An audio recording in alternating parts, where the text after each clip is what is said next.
Well, as we work through this past weekend and the early part of this week, cold, even some snow for some folks here for the early part of November. Let's talk about this. Is it going to stick around for a while, or is this just a warning shot, so to speak, for what is to come with winter? Joining us now, Eric Snodgrass with Nutrient Ag Solutions for our weekly weather update. Eric, good to catch up with you. I know you have some snow in your backyard. I know some folks back home for me in Iowa got some snow over the weekend. It's cold all the way down into middle Tennessee. So let's start there. Is this just a precursor of what is to come, or is this going to be the switch over to an extended pattern here, Eric? Yeah, I think what you said earlier is kind of a shot, right? It's an idea and of what winter may look like. I don't think we're gonna have any trouble this winter accessing cold air, and we're not done with this little shot of cold air right here. And you're right, the snow started up in the Canadian Prairie, came through parts of the Dakotas, hit parts of western Iowa, and it kind of backed off eastern Iowa. But then you get over to Illinois, Indiana, Michigan, and then farther east, we're getting some incredible lake effect snow. Some places I'm not. We may see 18 inches of lake effect snow in some spots out of this super hyper focused bands of snow. But the reality is, we need all of that because the Great Lakes Basin, the entirety of it, is very, very dry right now. So to get that moisture in place is pretty good. But you're asking about the cold. I'll just tell you two things. We're not done with it yet. It's going to continue to push toward the south and the east today and tomorrow morning. We could get a frost. This is kind of nuts, but there may be a frost line that runs just north and east of Tampa to Orlando tomorrow morning. That's how far to the south we could get those sub-freezing temperatures. Or let's just say they could touch 32, 33, 34 degrees down there in the morning. But I showed my kids this first thing when they woke up this morning was, hey, Saturday it's going to be 70 in Iowa. So I mean, like, it's the temperatures are going to rebound pretty quickly. But I don't want you to get settled with that because there's a lot of information stacking up that suggests that these kind of volatile temperature swings will be the norm to finish the month of September. And we've got a lot of information out there now that supports cold getting into the end of September. Excuse me, I say September. I meant November. I can't even keep my month straight. But end of November, getting into December, I think we're going to be seeing. I think there's plenty of cold to be used, and so yeah, get ready for it. Well, plenty of cold. What about the precipitation, though? I mean, what are we looking at there? And maybe some of that ties into the La Nina conversation. I'm not sure, Sure. Eric, but I mean, what are we looking at from a precipitation standpoint here? Well, the good news is this snow is going to melt pretty slowly over the next couple of days, and it's going to soak because the ground wasn't frozen before this. So we're going to get some of that water back into some places that really needed it. Most of the plains, especially the northern plains, getting into the Canadian Prairie, the next 10 days I don't like. I think it's too dry. But there's a system that's trying to dig in, I don't know, Wednesday, Thursday into California that then comes way south, which is great. Like Arizona may get some moisture out of this, such that by the weekend, I'm talking about moisture into Texas, maybe moisture into Oklahoma, the Delta, the Ozarks, and that system rolls right up over the top of you and I here in the Midwest and Mid South and brings us all rain because it's going to be quite warm as we finish off this week. And I like that.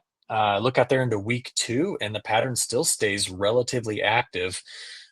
So that's a very good signal, knowing that we've got roughly like 70% of the country still in some form of drought, D0 to D4, and we need to really just continue to eat away at that as we work our way into the winter timeframe. Um, but you brought up La Nina, and I think that's an important thing to bring up because this La Nina, there's just mounting evidence that it is going to it'll be an early peaking La Nina. And here's what's going on. This is kind of neat. So if you think about this, let's see if I can do this backwards. I've got the Indian Ocean here. In the middle, I've got Australia and Indonesia, and over here, I got the Pacific.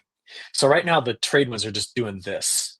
Okay, this over here is part of what's called the negative phase of the Indian Ocean dipole. This over here is our strong trade winds. We call that La Nina. So boom, they're just coming together, making all this rising motion right over Indonesia. Okay, we think that the Indian Ocean dipole is going to die probably before December, which means the trade winds from the Pacific just go racing across. And the moment they go shooting across into the Indian Ocean, that'll mark the beginning of the end of La Nina. It'll lose its it'll lose the push. It'll lose what's keeping it fighting in positional, for positional strength in this one spot. This goes out, it goes right across. So what does all that mean? Because that's a little nerdy, I get it. It just means that we'll start to see the warm water that's been shoved over toward Indonesia slosh back. And to be honest, I kind of want this to happen. The reason is when we see the warm water slosh back, it changes the poleward temperature gradient. Long story short, that gives us a multi-pronged jet stream coming out of the Pacific to target the United States. What does that mean? More routine winter weather systems. It means we're not going to like winter. It's not going to be, it'll be fun for meteorologists. It'll be fun for people that, like crazy wild swings in weather. But what it will do is it's not going to be producing like last winter did. Big areas of snow drought, big areas of like the Southwest was super dry. The Southern Plains were super dry. It snowed in New Orleans, right? I mean, but no snow in the Dakotas or Minnesota, Wisconsin. If we get a quickly fading La Nina, we're in good shape, man. That should make for a winter to remember. We'll be remembered for other reasons, right? We got the Olympics coming up in the middle of this winter. Shoot, they may wish they had it here in the States if what I said is right about this pattern. Now, that's a lot of wishing and hoping, but Jesse, it's all about where we land in April. And is April going to be one of those Aprils where we kick off a lot of severe weather in the plains and mid-south? Or is it going to be one of those Aprils that kicks off all the severe weather in the Delta to the southeast? And that's the unknown, because depending on where the severe weather is, come spring, will tell you where the drought pressure could come from, if it's going to come from anywhere. And just understand, leaving a La Nina going toward El Nino, I know we kind of we love El Ninos in the Midwest because they tend to be wetter summers. You have to be careful. Transitioning out of one may be important, but we are all talking right now that maybe by early summer, maybe late spring, the whole conversation is going to be about the return of El Nino. Now, why that's important? Last time we saw one, right? 2023. Mm-hmm. And this would be our 6th La Nina in a winter in 7 years. So that's why it's newsworthy to be chatting about. So I'm glad you brought it up.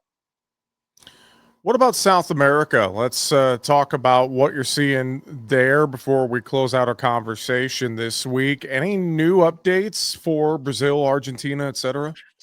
Well, first of all, for lots of reasons, not just my own selfish reason, but I hope we can get the government back open, because one thing I want is the satellite NDVI data. So since the shutdown, that website's gone static. So has the one that's from NASA called NASA Grace that tells us soil moisture. And you know that the USDA IPAD website is down. It's not been updated either. Like, these are 3 critical sites that I need to assess something, because right now we got the news report from Mato Grosso. They were on decent planting pace. And then we got the report on Friday, and now they're off by 8% where they were last year.